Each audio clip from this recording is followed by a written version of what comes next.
faz sentido. Como que a pessoa deve falar?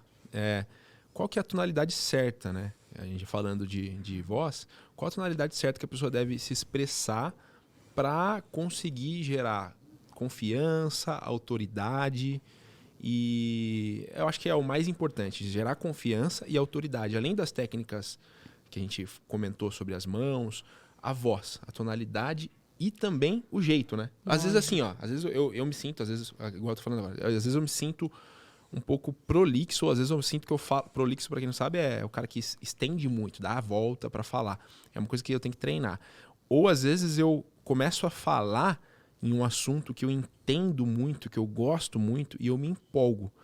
E aí eu começo a falar de uma forma tão empolgada que a pessoa que está do outro lado ouvindo, eu comecei a perceber. A pessoa automaticamente, não sei se isso é da minha visão, mas parece que eu perco um pouco da autoridade por conta dessa afobação de estar falando, entende? E eu queria entender isso, que eu acho que isso também é importante, né? Legal. Qual que é a voz que eu tenho que usar? A voz da confiança. Uhum. A voz da confiança, a primeira coisa, é a voz mais grave. Legal. Só o fato de você ter uma voz mais grave, o seu cérebro te entende como confiante. Isso é verdade, porque o que eu recebo no consultório de pessoas que falam para mim, Michele, eu não sou ouvido e eu preciso mudar a minha voz para eu ter uma voz diferente. Isso faz todo sentido. Existem várias pesquisas que mostram que quem tem os maiores cargos, que ganham mais dinheiro, que ficam mais tempo nas empresas, tem voz mais grave. Então, só o fato de você ter a voz mais grave é a voz da confiança e a gente vai fazer um exercício daqui a pouquinho para ensinar isso. Show. A primeira vez que eu ouvi falar disso foi com uma pessoa que chama Ricardo Voss, que ele é um... Não sei se você já ouviu falar. Sim. A gente foi num evento, fez amizade, e aí ele comentou comigo, e, enfim. E eu fiquei fascinado, porque algumas coisas que ele falou, algumas técnicas, a galera ficava impressionada, né, no evento, tipo, pós-evento, assim. E ele me falou, e agora você está me confirmando que, sim, a tonalidade mais grave da voz te passa essa confiança. Mas e a mulher, no caso? Por exemplo, a mulher, tendenciosamente, ela tem a voz mais fina, né? Sim, olha que pergunta sensacional, Nicolas. Você sabia que tem uma pesquisa que colocaram mulheres e homens em encontros à escura para avaliar sobre essa tonalidade de voz, né? E toda vez que a mulher estava na frente de um homem muito bonito, sabe o que ela fazia? Ela deixava a voz mais grave, sem ela perceber. Então, nós, instintivamente, utilizamos a voz mais grave para conquistar. Então, não é que a mulher vai ficar com a voz masculinizada. Não, ela vai ter uma voz mais grave que vai fazer com que as pessoas ouçam mais ela. Esse que é o objetivo de você ter uma voz mais grave, é você ser ouvido. Show, entendi. E é inconsciente, né? Então, assim, não é que ela vai ficar com voz de homem. Ela vai ficar mais grave, porém ainda feminina. Então, por exemplo, minha voz é mais grave, não é verdade? Eu percebi, mas não é masculina. É uma voz grave, mas normal. Isso, então, você não assim, vai perder sua feminilidade. Exato. Você vai ser mais ouvida. Isso que é bacana. Legal. Legal. E aí você falou assim, além da voz mais grave, existem outros aspectos que a gente tem que cuidar. Tá. Que você perguntou para mim, como que eu tenho que usar minha voz? Se você está falando você para várias pessoas, você tem que variar velocidade, falar rápido, falar devagar. Você tem que variar a altura, falar alto, falar um pouco mais baixo outro momento. E você tem que variar muito a ênfase, dar muita punch na palavra mais importante, para que a pessoa consiga compreender. E por que você tem que fazer isso? Porque cada pessoa, ela capta de uma forma diferente. Umas são mais auditivas, outras são mais visuais, outras são mais sinestésicas. E quando eu vario a minha voz dessa forma, eu consigo chegar em todas essas pessoas. Então, por isso que ao tempo inteiro a gente precisa trabalhar todos esses aspectos. Show, entendi. E é legal, às vezes, você fazer um elemento surpresa, dar uma quebra de padrão, assim, do nada, tipo... Do nada dar uma louca e, tipo, sei lá, quebrar o padrão. Tipo... Isso. Às vezes, quebrar o padrão é falar baixo quando você quer dar uma chamada. Por exemplo, meu filho, quando eu quero dar uma bronca nele, eu não falo alto, eu falo, Lorenzo. É uma quebra de padrão, ele já olha pra mim, porque o que é o esperado? Ele já ele já percebe que minha voz mudou. Você É. não precisa... Às vezes você mudar um tom de voz de forma diferente, você já vai chamar atenção. Isso para a sua galera também. Então, às vezes, uma pausa é importante Uma pausa, né? Mas para às criar vezes drama. eu tinha essa convicção, é uma crença errada, de que ficar fazendo pausas, às vezes, era ruim. Porque talvez por achar que fosse tediante para o público, mas eu acho que não. Se o assunto está interessante, você faz uma pausa dramática ali, uma pausa estratégica, eu acho que é 1000 vezes melhor do que você falar direto, né? Dá esse tempo, assim, pra galera dar aquele suspense. Nos filmes é assim, né? Então eu acho que é muito parecido até com...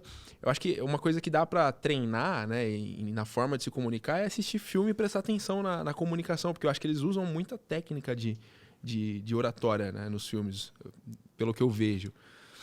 E a melhor forma de você evoluir a sua comunicação é você olhar o que as pessoas que estão tendo resultado estão fazendo na oratória. Tá. Então, quem você gosta muito, começa a observar como que ele fala, porque de repente tem tantos seguidores, porque de repente todo mundo para ouvir. Porque tem algo lá, e tem. Tem alguma coisa E que tem, você porque pode não modelar. é isso, e não é só o conteúdo, porque você entende, ele tem um conteúdo interessante, mas como que ele passa é que faz todo sentido e toda isso, por isso que ele tem resultado. Eu tava conversando isso hoje, vindo pra cá com o meu irmão, que é o meu gestor de tráfego aqui da empresa, e a gente tava analisando alguns perfis assim no caminho, né? E falando, poxa, por que esse cara aqui, o que leva a comunicação dele ser boa para ele atrair fãs? Pessoas que são fãs. Então, é isso, né? Você reparar na forma, porque eu acho que o mais importante é a forma. Tem pessoas que às vezes até eu não sei se isso é certo ou errado. Eu acho que você não pode perder sua identidade jamais, mas tem pessoas que até faz intencionalmente, de repente, uma cena intencional, assim, no sentido de... eu conheço pessoas que fazem tipo um personagem ali na hora que tá falando para falar de algum tema, às vezes, ou de alguma coisa que para dar algum contexto à história, sabe?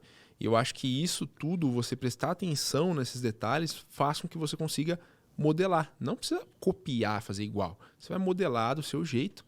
E eu acho que trazendo... Eu acho que uma vez eu ouvi uma frase que é assim, o plágio, basicamente... tudo é modelado, tudo é copiado, né? Nada é original.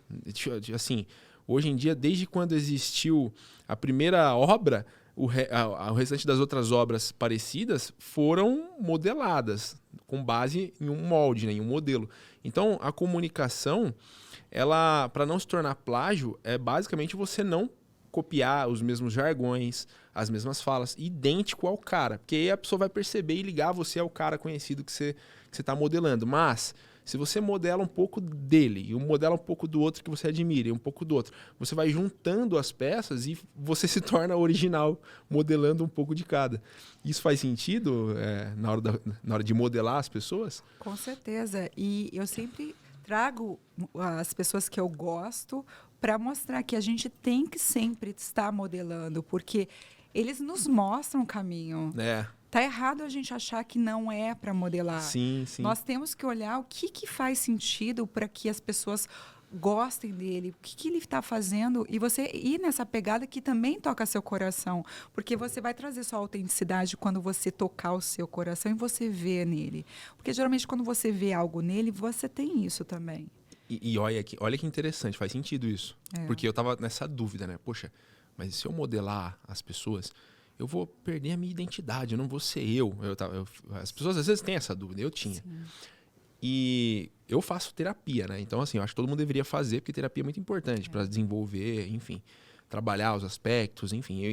E na terapia, a psicóloga falou exatamente isso que você falou. Porque eu comentei, né? Falou, poxa, eu queria ter uma didática X dessa pessoa aqui para conseguir me comunicar bem com o meu público da forma que melhorada ainda. Aí ela falou assim, então, mas só o fato de você se espelhar nessa pessoa e querer, você já é. Isso. Então, isso já faz parte de você. Quando você só não está seguro para fazer. Quando você olha para alguém e você vê tudo de bom nela, é o que tem em você, porque Exatamente. você conseguiu enxergar. Lógico que ao mesmo tempo, quando você vê algo ruim, é isso que está em você e você também precisa se olhar. Mas na forma, quando você vai modelar, essa busca de modelar, que acho que quem é um bom comunicador sempre está em busca dessa modelagem a oratória tem começo, meio e não tem fim. A gente sempre está querendo estar melhor. Então, é muito importante você estar nessa busca, sim, sempre, sempre. Tá, legal.